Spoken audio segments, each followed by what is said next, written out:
Berfirmanlah kepada kami Tuhan, untuk menjadikan kekuatan kami, menjadi penuntut jalan kami, mengevaluasi untuk ketulusan sikap hati kami kepada Tuhan, dan kami boleh diterangi di dalam kami menyenangkan hati.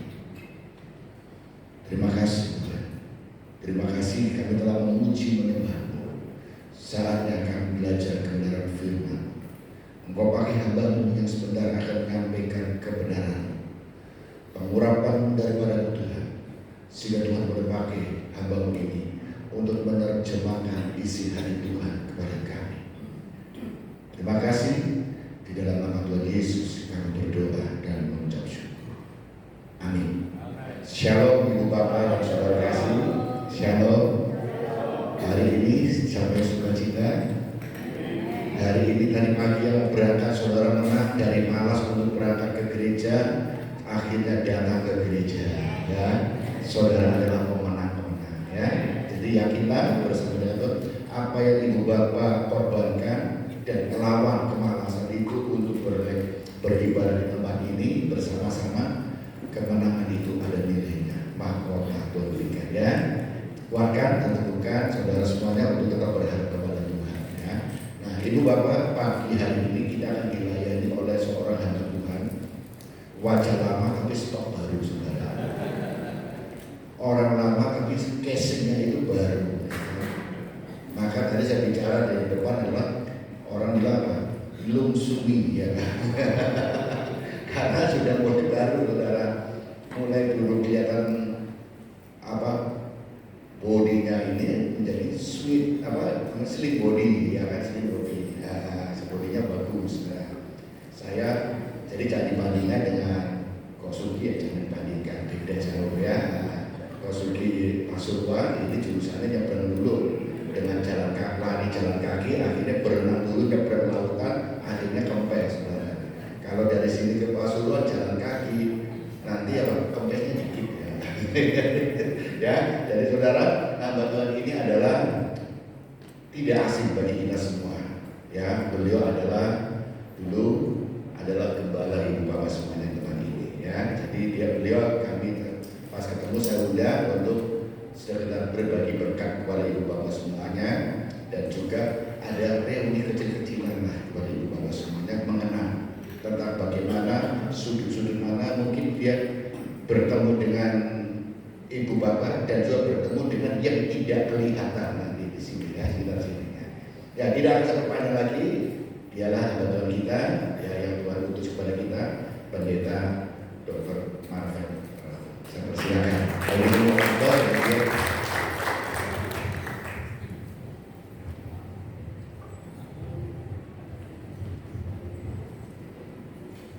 Shalom. Ada semangat? Luar biasa, puji Tuhan. Tuhan selalu memberkati kehidupan kita. Terima kasih untuk Pak Gembala, Pak Pendeta Hansen yang sudah mengundang saya melayani di tempat ini, dan saya bisa bersyukur bertemu dengan rekan-rekan seiman di PPS Kaliasin. Ini reuni kecil untuk kita, puji nama Tuhan. Saya ingat Pak Gem Hansen waktu saya lagi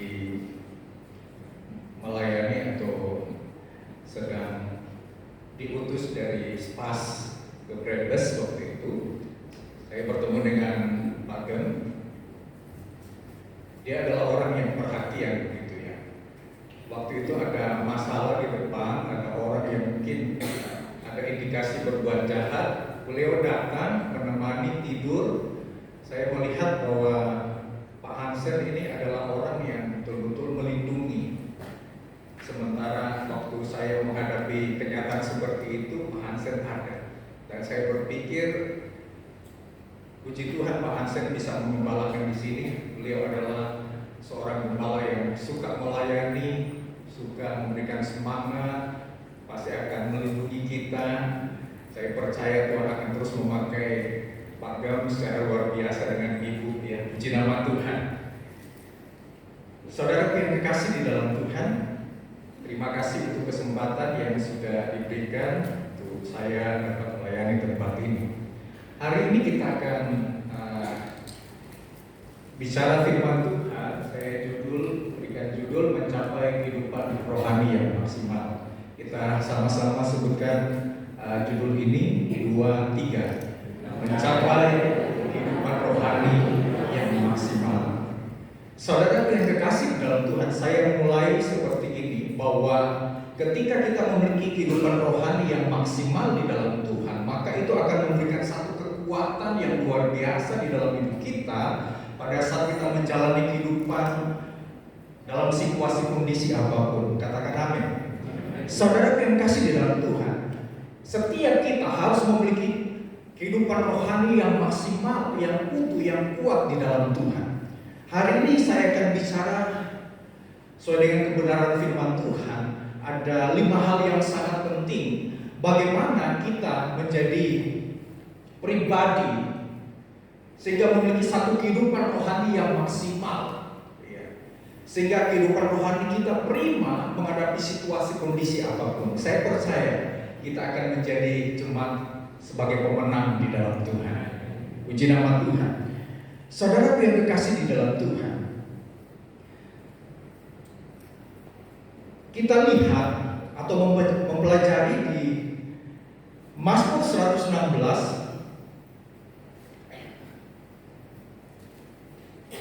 ayat pertama sampai yang ke-19. Nanti Bapak Ibu Saudara membaca di rumah, tetapi pada intinya saya akan membahas satu persatu.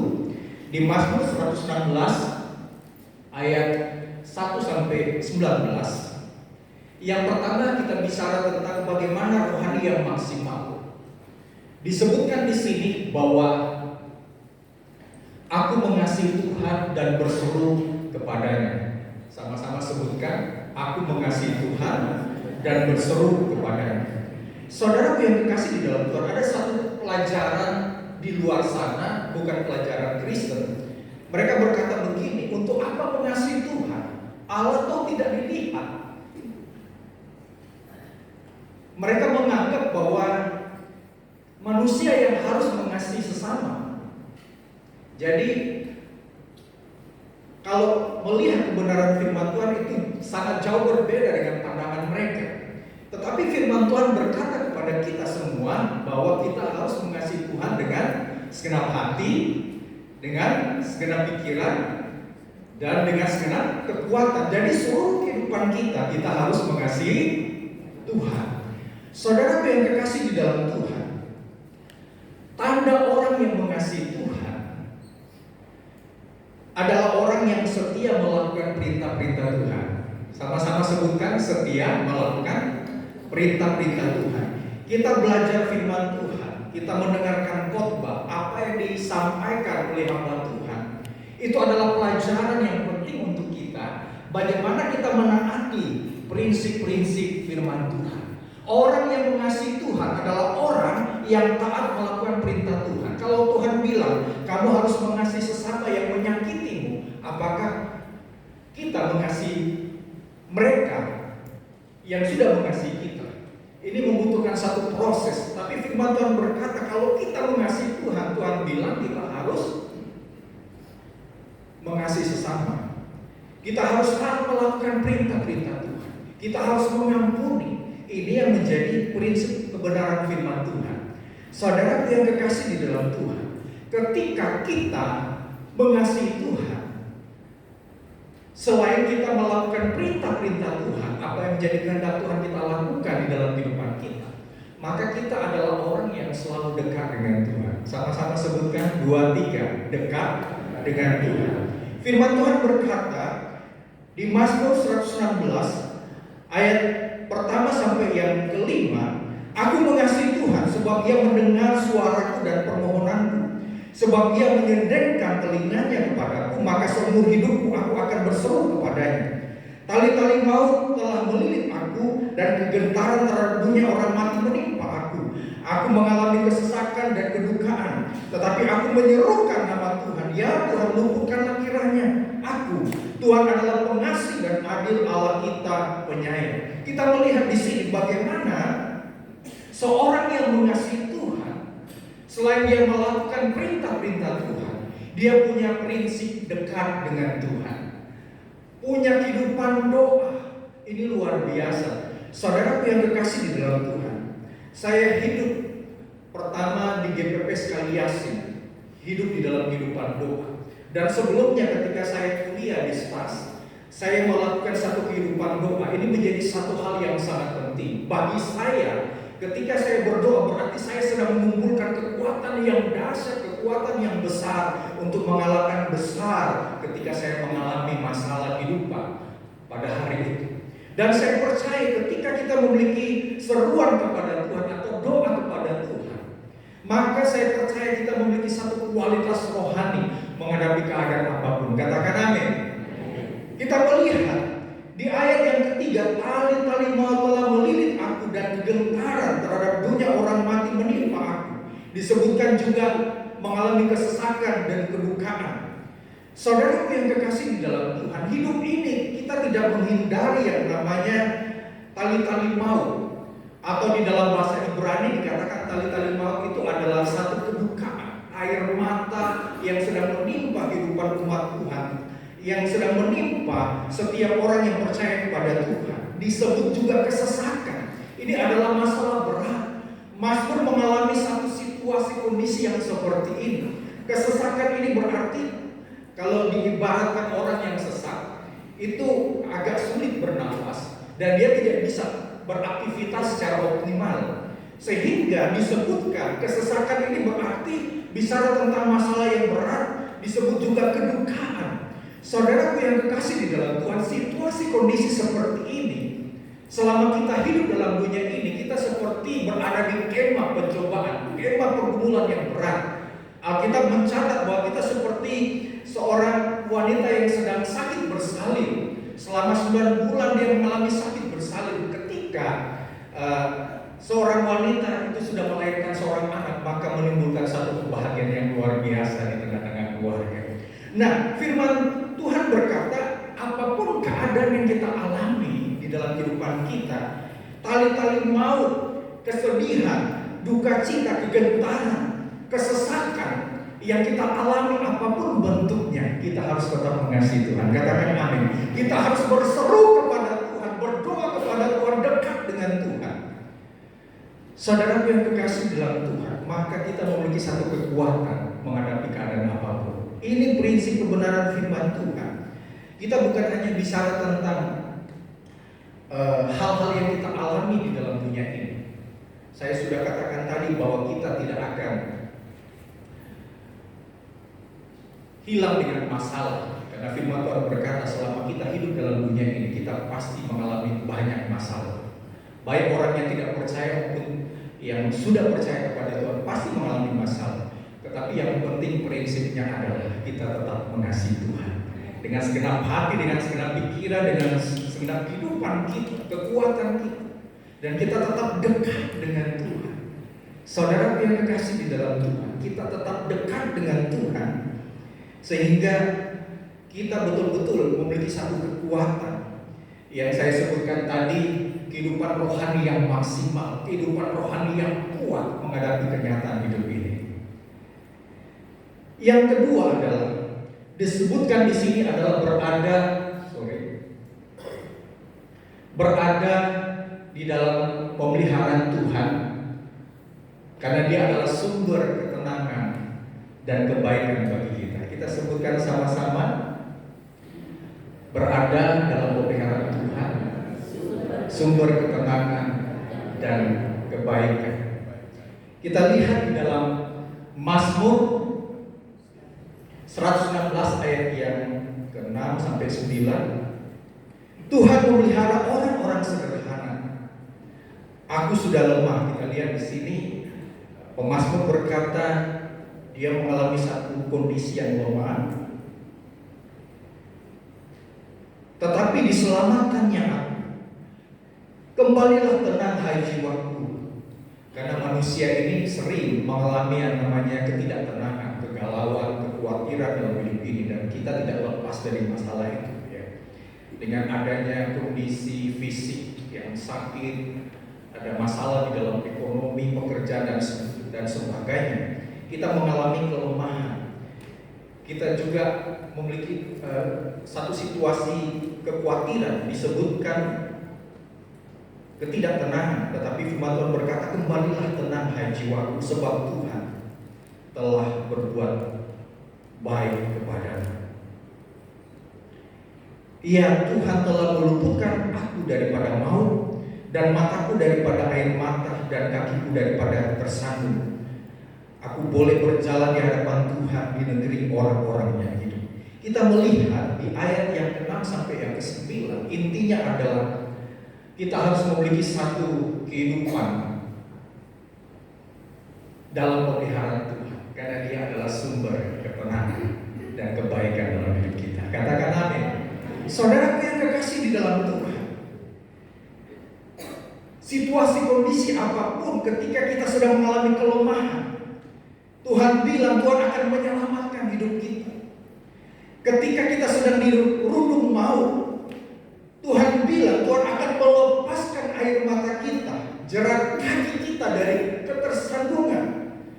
Tuhan bilang ketika kita berjalan di hadapan Tuhan, maka kita melihat bahwa ada satu karya pemeliharaan Tuhan yang ajaib di dalam hidup kita, sehingga kita bisa menikmati yang namanya kebaikan, yang namanya ketenangan di tengah-tengah problem yang sedang kita alami. Saudara, Tuhan memelihara orang-orang yang sederhana, bahkan dikatakan lemah di sini. Saudara, pemeliharaan Tuhan itu sempurna dalam hidup kita. Tuhan tidak pernah membiarkan kita sendiri. Nanti saya akan memberikan satu kesaksian. Masuk di topik percaya, saya akan berikan kesaksian ketika saya berada di kota Gorontalo. Saudara yang kasih dalam Tuhan, Tuhan pasti akan terus memelihara kehidupan kita. Kehidupan kita ini tidak lepas dari kelemahan yang disebutkan di ayat yang ke-6 ini. Ada banyak masalah pergumulan berat yang menimpa kehidupan kita, bahkan kita tidak duga. Karena yang namanya masalah itu tidak ada undang-undangnya, dia pasti datang menghantui kehidupan kita. Tetapi kita sebagai umat Tuhan, kita harus percaya bahwa Allah terus memelihara kehidupan kita. Allah terus bekerja. Kata pemeliharaan di sini, pemeliharaan Tuhan, ini bicara tentang satu konsep yang luar biasa dari Tuhan. Ketika Allah sebelum dunia ada, dari titik nol Allah sudah ada. Maka Allah menciptakan manusia, manusia berada di titik tengah, dan manusia harus berjalan sampai akhir zaman. Jadi perjalanan manusia itu sangat panjang. Ketika Allah sudah menciptakan kita, Allah sudah memikirkan pemeliharanya untuk kita. Allah sudah memikirkan ketika kita mengalami masalah dalam menjalani kehidupan ini, bagaimana Allah akan memberikan ketenangan, bagaimana Allah akan memberikan kebaikan dalam hidup kita. Ketika kita hadir, ketika Allah menciptakan kita sudah ada di dalam dunia ini, maka kita akan melewati batas-batas masalah dalam kehidupan kita ke depan, sampai pada akhir zaman, sampai pada Tuhan Yesus datang kembali. Nah, di titik itulah, dalam perjalanan inilah kita sedang memikul beban yang disebut lemah, masalah pergumulan berat. Tetapi Allah yang sudah menciptakan di sana, Dia sudah memikirkan kita hari ini untuk hari esok. Katakan amin. Dia tahu apa yang sedang menjadi kelemahan hidup kita. Maka ketika kita menjalani kehidupan ini, mungkin dalam satu titik kita diberkati oleh Tuhan, kemudian di titik yang lain kita mengalami masalah yang berat yang tidak mungkin kita selesaikan. Apakah itu sakit, penyakit, ekonomi, dan lain sebagainya. Kita sedang menjalani kehidupan ini. Kadang-kadang kita diberkati oleh Tuhan, kita senyum. Kadang-kadang ketika kita sudah mengalami masalah berat, melihat orang, aduh, wajahnya ini suram dan lain sebagainya. Tetapi kita harus melewati di titik itu. Tetapi Allah sudah merancangkan di depan sebuah ketenangan dan kebaikan untuk kita. Amin. Sekalipun kita menghadapi masalah berat sekalipun di sana, sampai kita tetap mengasihi Tuhan, sampai kita terus berdoa kepada Tuhan, kita tetap dekat dengan Tuhan, dan kita percaya bahwa Allah tetap memelihara kehidupan kita. Tuhan tidak akan pernah meninggalkan kita di titik ini. Kita sedang berada di sekolahnya Tuhan, sekolah pemeliharaan Tuhan. Kalau yang namanya pemeliharaan berarti kita berada di satu sisi yang sulit, tetapi Tuhan selalu berserta kehidupan kita. Dia selalu memelihara kehidupan kita sampai pada waktunya Tuhan Yesus datang kembali. Amin. Saudara yang terkasih di dalam Tuhan, ini adalah prinsip kebenaran firman Tuhan. Ketika kita berkata bahwa Allah adalah satu-satunya sumber pemelihara kehidupan kita, berintervensi penuh di dalam kehidupan kita, berotoritas di dalam sepanjang kehidupan kita, maka Allah yang sudah menciptakan kita, menjadikan kita begitu sempurna, kita berada di sini, kita menjalani kehidupan di depan yang penuh dengan tantangan badai. Dia sudah menyiapkan yang namanya prinsip ketenangan. Makanya dikatakan di ayat yang ke-7, kembalilah tenang hai jiwaku, sebab Tuhan telah berbuat baik kepadamu. Saudara yang kekasih di dalam Tuhan, kita melihat prinsip kebenaran firman Tuhan.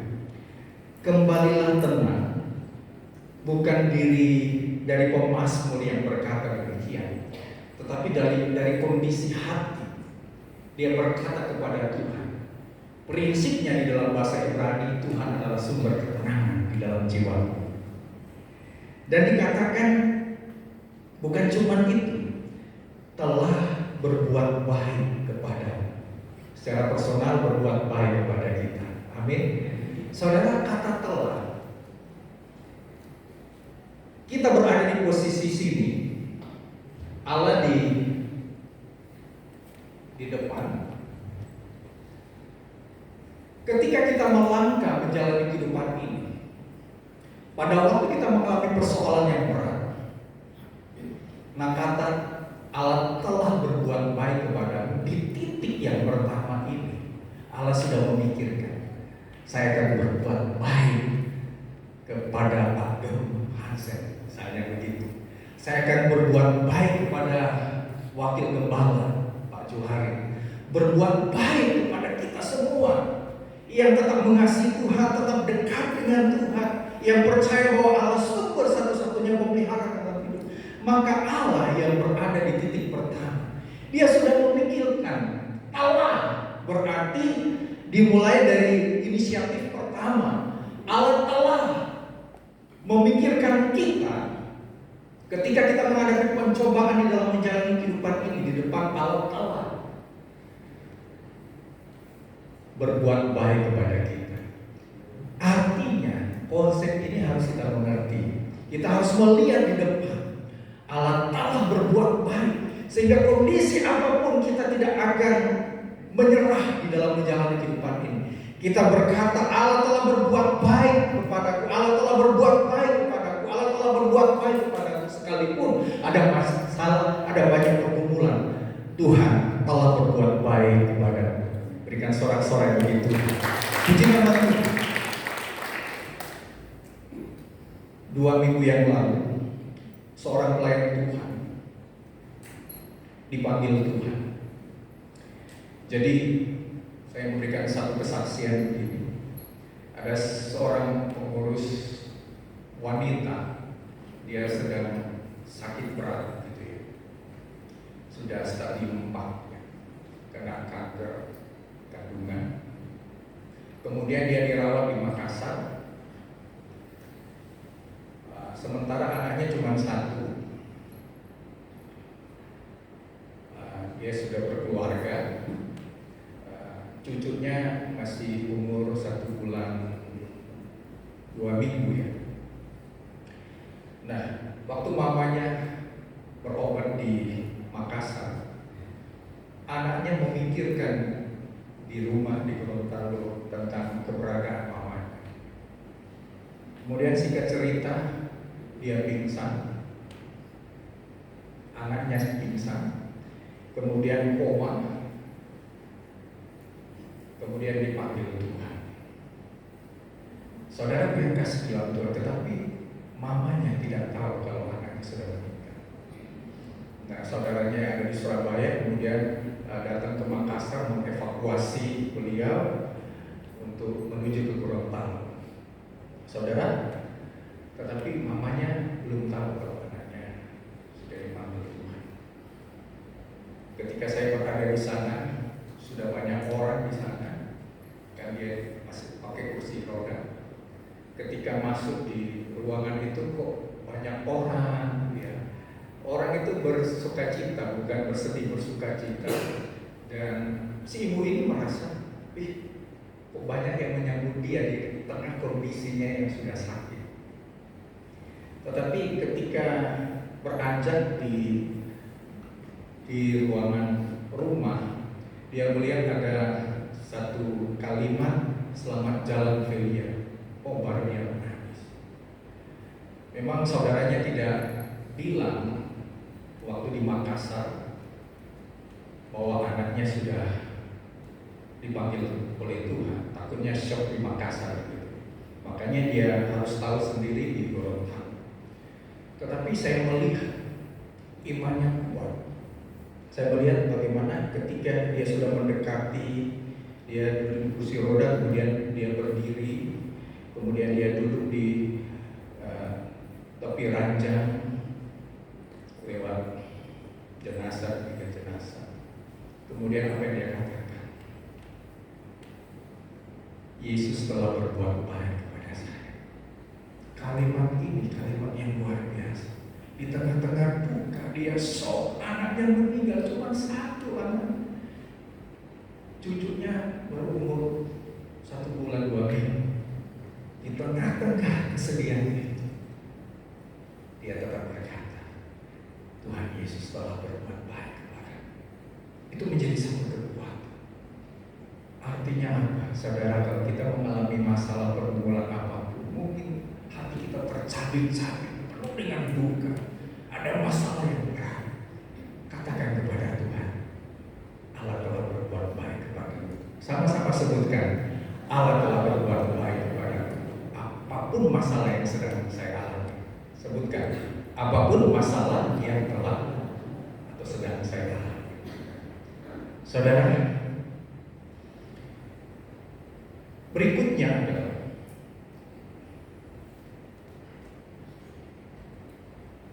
bahwa aku percaya pada Tuhan dalam keadaan apapun yang sedang saya hadapi.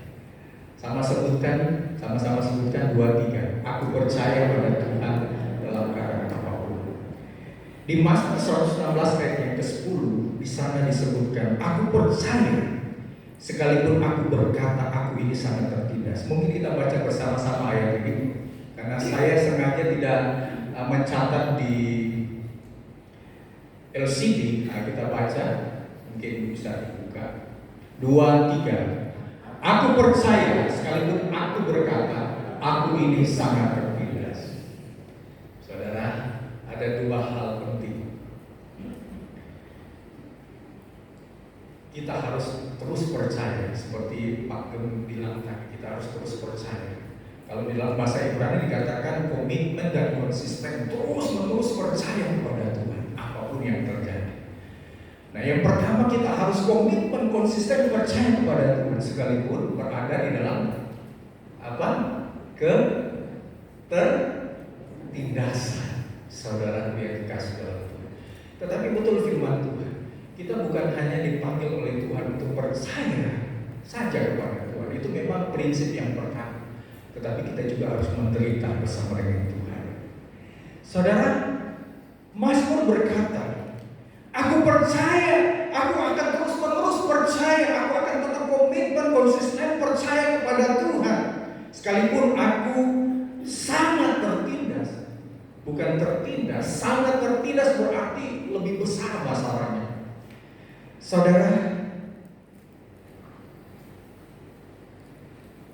kita harus terus percaya kepada Tuhan. Saya mengarahkan begini, ada 2 level iman. Ada orang yang cuma percaya sedang-sedang saja, biasa-biasa saja. Ini disebut dengan level iman yang kecil. Nah, level iman yang kecil mudah goyah kepada Tuhan ketika dia mengalami masalah. Saya berikan contoh begini. Ketika para murid-murid Yesus sedang berada di perahu, kemudian timbul gelombang yang dahsyat, angin badai yang luar biasa sampai perahu nyaris tenggelam. Kemudian murid-murid sedang mengalami ketakutan yang luar biasa. Kemudian Yesus berjalan di atas air. Pada waktu murid-murid Yesus sedang mengalami ketakutan di atas perahu karena gelombang yang dahsyat, angin sakit, mereka mengalami ketakutan yang luar biasa. Sampai Yesus dipandang hantu, bukan Tuhan, terbalik perutnya. Padahal mereka sudah menyaksikan sebelumnya bagaimana Yesus berkarya, buat mujizat yang luar biasa. Tetapi ketika mereka sedang mengalami problem, angin badai dan gelombang yang dahsyat, mereka menganggap Yesus itu hantu, bukan Tuhan. Tetapi Tuhan bilang, "Aku adalah aku. Aku adalah Tuhan. Aku adalah guru."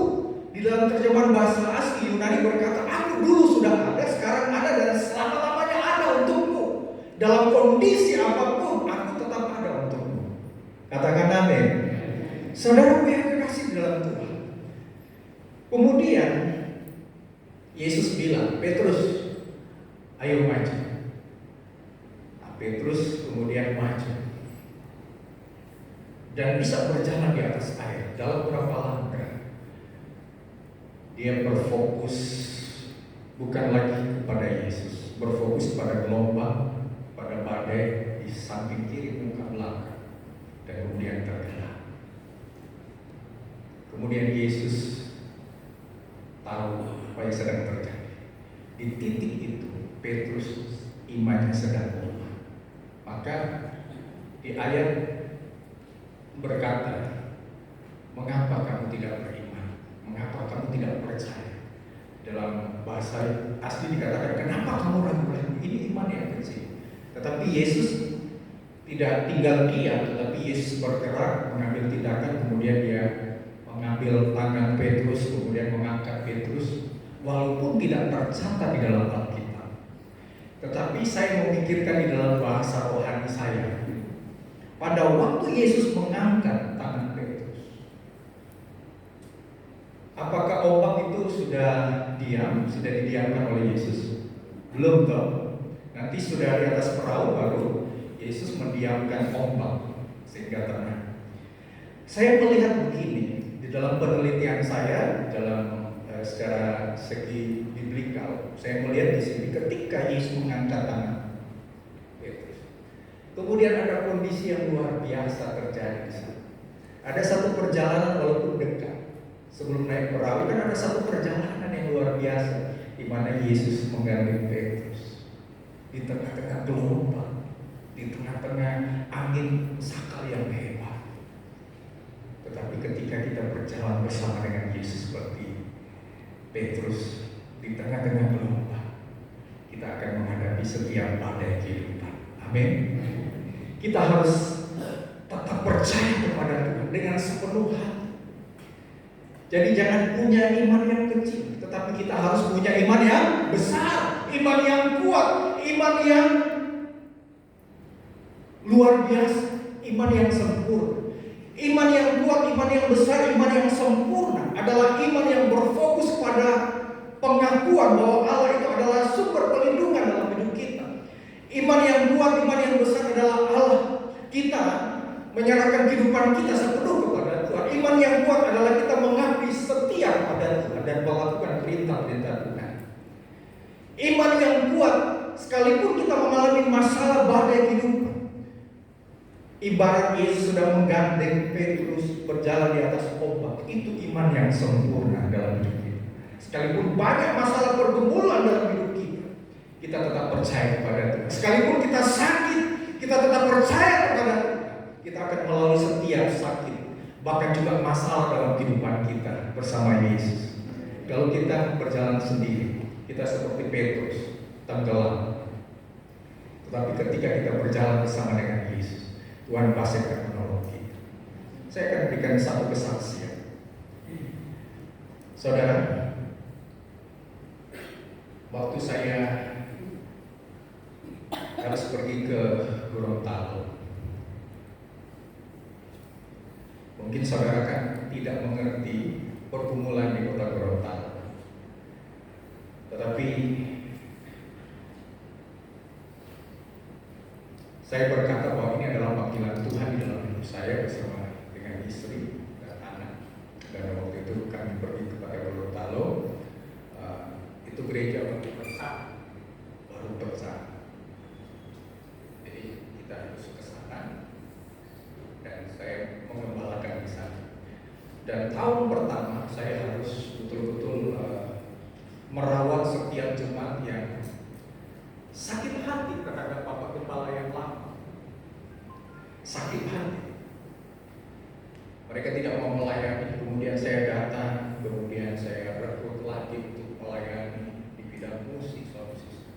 1 tahun pertama mereka sudah balik, sudah melayani. Kan jemaat terpecah menjadi 2, yang tetap di GPPS, tetap di GPPS. Kemudian ketika saya melayani 1 tahun pertama, mereka sudah semangat lagi melayani Tuhan. Jadi PAW sudah berjalan bagus ya. Karena mereka punya satu kemampuan di bidang musik, sound system, dan multimedia. Tetapi 1 tahun itu saya mengalami stroke pertama. Di Surabaya saya tidak pernah mengalami yang namanya stroke. Tetapi saya berkata kepada Tuhan, saya tetap percaya kepada Tuhan. Di titik ketertindasan saya ketika saya mengalami stroke, waktu saya mengalami stroke, saya melayani jemaat yang sedang sakit di rumah sakit. Kemudian saya berdoa, saya bercerita, berdoa, kemudian pulang, kemudian tiba-tiba oksigen ini sedikit tidak naik di kepala gitu ya. Saya seperti mau rubuh begitu ya. Untung ada istri dan beberapa jemaat yang kemudian merangkul saya sehingga saya tidak jatuh. Walaupun secara fisik saya tidak masalah, jadi mulut saya tidak bengkok begitu dan kemudian tidak ada kondisi yang memperparah.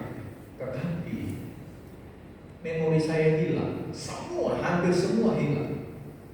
Paling cuma ingat nama istri dan beberapa rekan begitu. Saya tidak bisa berbicara. Saudara, bagaimana saya mulai dari awal ketika saya mengalami stroke ringan, tetapi memori saya sudah hilang.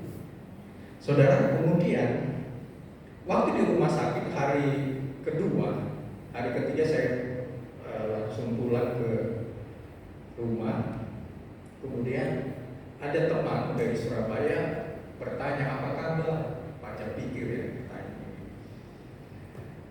Apa kabar, sudah sehat Pak Gem? Saya jawab tuh di WA. Ya puji Tuhan Pak pikir. Walaupun saya mengalami stroke, tapi Tuhan baik. Terima kasih untuk perhatian dan doanya. Saya WA di HP. Sebelum saya kirim ke Pastor Japikir, Ibu Ii ini mendekati saya, Pak, SMS apa? Oh ini Pak Japikir. Kemudian dilihat SMS itu yang apa yang saya tulis. Pikiran saya betul apa yang saya tulis. Ketika dilihat oleh Ibu Ii, itu seperti anak yang sedang bermain HP, tulis di huruf-huruf itu untuk K, K, K, B, B, B, tidak berarti begitu.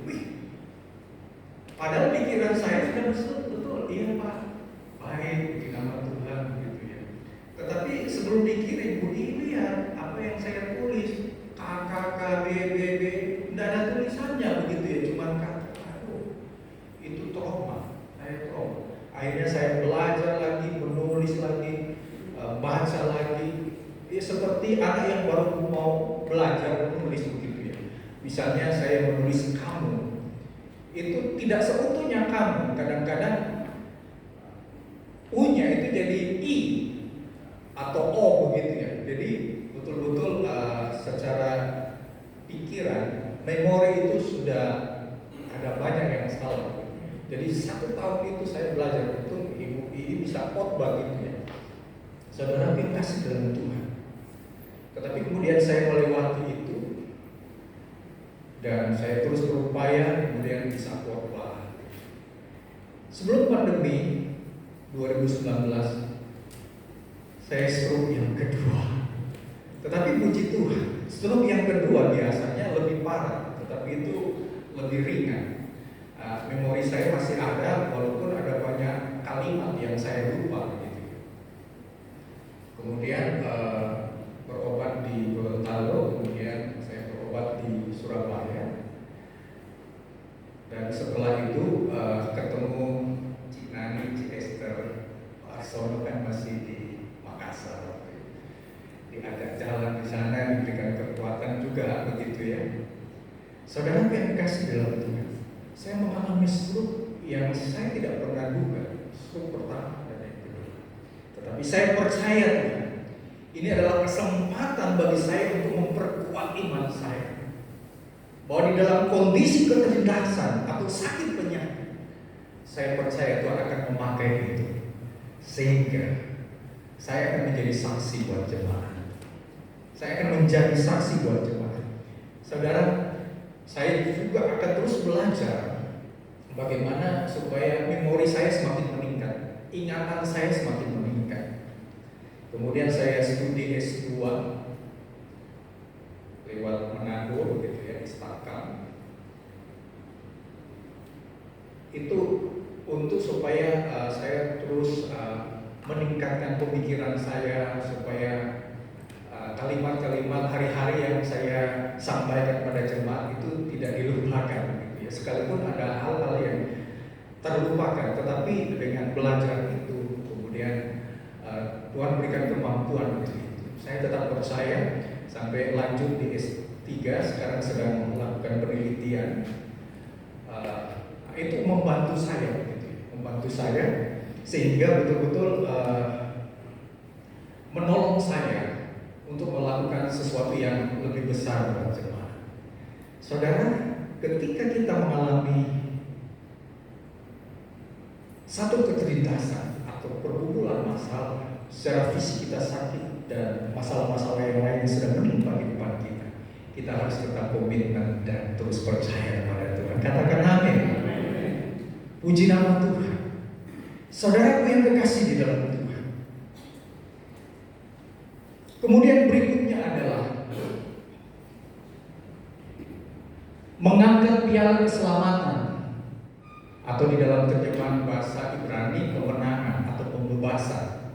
Bahkan juga disebut kebahagiaan di dalam Tuhan. Ya, di Mazmur 116 ayat yang ke-13. Aku akan mengangkat piala keselamatan dan aku akan menyerukan nama Tuhan. Saudara yang kekasih di dalam Tuhan, di sini disebutkan sebelumnya pemazmur berbicara tentang satu problem kehidupan, ada kegentaran, ada kegelisahan, ada kedukaan, ada kesesakan. Kemudian ada satu kondisi yang lemah, ada satu ketertindasan di dalam kehidupan, dan manusia mengalami hal-hal seperti itu, walaupun satu sama lain bentuknya berbeda. Saudara, tetapi ada satu kehidupan rohani yang maksimal, juga menjadi tujuan secara pribadi yang harus kita lakukan sebagai orang percaya yang hidup di masa kini. Akan mengangkat piala keselamatan, piala penebusan, piala kemenangan, bahkan juga disebut juga piala pertolongan Tuhan di dalam hidup kita. Nah, di ayat yang ke-13 ini terkait ya, digenapi di dalam perjanjian baru. Ketika Yesus berkorban di dalam hidup kita, Dia mati tersalib. Untuk apa? Supaya kita diselamatkan, dan kita pasti diselamatkan karena percaya kepada Yesus Kristus Tuhan sebagai satu-satunya Tuhan dan Juru Selamat dalam hidup kita. Ketika kita sudah menerima keselamatan, kemenangan, penebusan dari Tuhan, maka inti kebenaran ini yang sesuai juga di dalam perjanjian baru ketika Yesus mati. Maka kita akan melakukan perjamuan kudus. Maka ada satu bacaan nas di dalam firman Tuhan. Ketika kita makan roti dan minum anggur, kita akan memberitakan kematian Yesus. Artinya, kalau kita sudah diselamatkan oleh Tuhan, kita mengangkat piala penebusan, piala pertolongan, piala kemenangan, maka kita juga harus memenangkan orang lain dengan sikap hidup kita. Kita harus menyelamatkan orang lain yang sudah terbuang jauh dari Tuhan. Puji nama Tuhan. Saudara yang kasih dalam Tuhan, supaya bukan hanya kita secara pribadi mengalami keselamatan dari Yesus Kristus karena pengorbanan, tetapi mari kita menyiapkan diri kita membawa kemenangan besar, membawa berita keselamatan bagi orang lain. Kalau saya katakan kita harus bermisi pada orang lain lewat kehidupan kita, lewat tingkah laku kita, lewat tutur kata kita, sehingga lewat kehadiran kita di keluarga kita yang belum percaya kepada Tuhan dan orang lain, kita bisa menjadi saksi. Kan firman Tuhan berkata, kerjakanlah keselamatan di dalam Tuhan. Artinya betul-betul kita mengerjakan itu dengan cara menjadi saksi dan berkat, menyatakan kasih bagi semua orang. Seperti tujuan dari PPPS Kaliasin, ya, satu kasih. Maka berita ini juga kita harus sampaikan kepada semua orang. Selain secara internal, eksternal juga kita harus lakukan, ya. Kita harus terus mengangkat piala. Piala ini adalah lambang kemenangan besar. Piala ini adalah satu bentuk penebusan di mana Yesus mati untuk kita. Piala ini juga bicara tentang pertolongan, bahkan juga kebahagiaan di dalam hidup kita. Saudara yang kasih di dalam Tuhan. Yang terakhir adalah mempersembahkan korban syukur pada Tuhan dan membayar nasar. Nasar ini bicara tentang janji kita kepada Tuhan. Kita baca di dalam Mazmur 116 ayat 17 sampai 19. Di sana dikatakan, aku akan mempersembahkan korban syukur kepadamu dan aku akan menyerukan nama Tuhan. Aku akan membayar nasarku kepada Tuhan di depan seluruh umatnya, di pelataran Tuhan, rumah Tuhan di tengah-tengahmu, ya Yerusalem. Haleluya. Kita melihat di sini bagaimana pemazmur bicara tentang kehidupan rohani yang maksimal, kehidupan rohani yang kuat di dalam Tuhan adalah tetap mempersembahkan korban syukur kepada Tuhan. Kalau bicara tentang mempersembahkan berarti sesuatu yang kita berikan kepada Tuhan. Korban itu bicara tentang sesuatu yang sakit. Ketika binatang disembelih, dia mengalami proses namanya sakit. Kalau diibaratkan di dalam kehidupan kita ada masalah berat yang terjadi, membuat kita sakit. Tetapi kita harus berkorban, yaitu korban syukur kepada Tuhan, mengucapkan terima kasih kepada Tuhan. Firman Tuhan berkata di dalam perjanjian baru, kita harus tetap mengucap syukur dalam segala hal. Segala hal itu apa? Iya, baik itu susah maupun senang. Terima kasih Bos. Puji Tuhan. Baik susah maupun senang, kita tetap mengucap syukur. Dan saya percaya lewat pengembalaan Pak Firman Hansen, Pendeta Hansen, pasti jemaat tetap mengucap syukur dalam segala hal. Amin. Ketika mengalami masalah, tetap setia kepada Tuhan, tetap melayani Tuhan, tetap berbuat baik untuk Tuhan. Kita harus tetap menjadi saksi. Ketika kita diberkati oleh Tuhan, kita juga harus menjadi inspirasi berkat bagi semua orang di jemaat dan pelayanan yang kita lakukan. Saya percaya itu adalah satu bentuk rohani yang maksimal, ungkapan syukur kepada Tuhan. Dan jangan lupa lakukan nasar kita. Amin. Artinya janji kita kepada Tuhan. Saudara yang kasih dalam Tuhan, ketika Tuhan bilang A punya kemampuan untuk bermain musik, lakukan itu dengan setia. Saya bersyukur ya, walaupun lama saya tidak jumpa dengan remaja-remaja yang dulu dilatih main musik, termasuk diri juga ya. Dan ada beberapa teman, mereka tetap setia bermain musik. Dan ada juga remaja yang lain tetap setia kepada Tuhan, jadi singer, ya, sudah WL.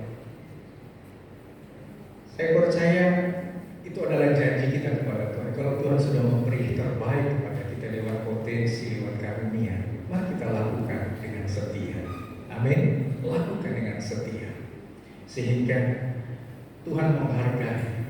Ketika kita mempersembahkan korban syukur, berarti di satu titik itu kita sedang membayar nasar kita, janji kita untuk tetap setia sampai Tuhan Yesus Kristus datang kembali. Tuhan menghargai kesetiaan kita. Amin. Tuhan sangat menghargai dengan berkat yang luar biasa. Saya katakan pada jemaat di Kota Gorontalo, ketika kita setia melayani, walaupun doa yang tidak dilihat oleh orang lain. Saya dengar dari Pak Gem, jemaat sudah disiapkan untuk berdoa di belakang ya, sehingga pengkhotbah itu menjadi satu kekuatan untuk berkhotbah. Saya percaya Roh Kudus berkata, setia di dalam kecil walaupun tidak dilihat oleh orang lain. Kita bersaksi, kita besuk, kita betul-betul melakukan pekerjaan yang Tuhan percayakan dalam hidup kita. Kita tetap setia kepada Tuhan sampai akhirnya. Puji nama Tuhan. Sebagai pesan kebenaran firman Tuhan hari ini, kita sama-sama membacanya. 2, 3. Milikilah kehidupan rohani yang maksimal di dalam Tuhan, yaitu rohani yang mengasihi Tuhan dan berseru kepadanya, berada dalam pemeliharaan Tuhan, sumber ketenangan dan kebaikan, tetap percaya pada Tuhan dalam keadaan apapun, mengangkat piala keselamatan atau kemenangan dalam Tuhan, tetap bersyukur dan membayar nasar atau janji kepadanya. Berbahagialah setiap kita yang melakukan kebenaran firman Tuhan, bertumbuh dalam kebenaran firman Tuhan. Kita akan menjadi orang-orang yang diberkati oleh Tuhan, menjadi inspirasi berkat bagi semua orang. Nama Tuhan dipermuliakan. Katakan amin. Puji nama Tuhan, berikan sorak-sorai yang terbaik. Puji nama Tuhan. Kita akan sama-sama menyanyikan sebuah pujian. Aku mengasihi Yesus dengan segenap hatiku, aku mengasihi Yesus.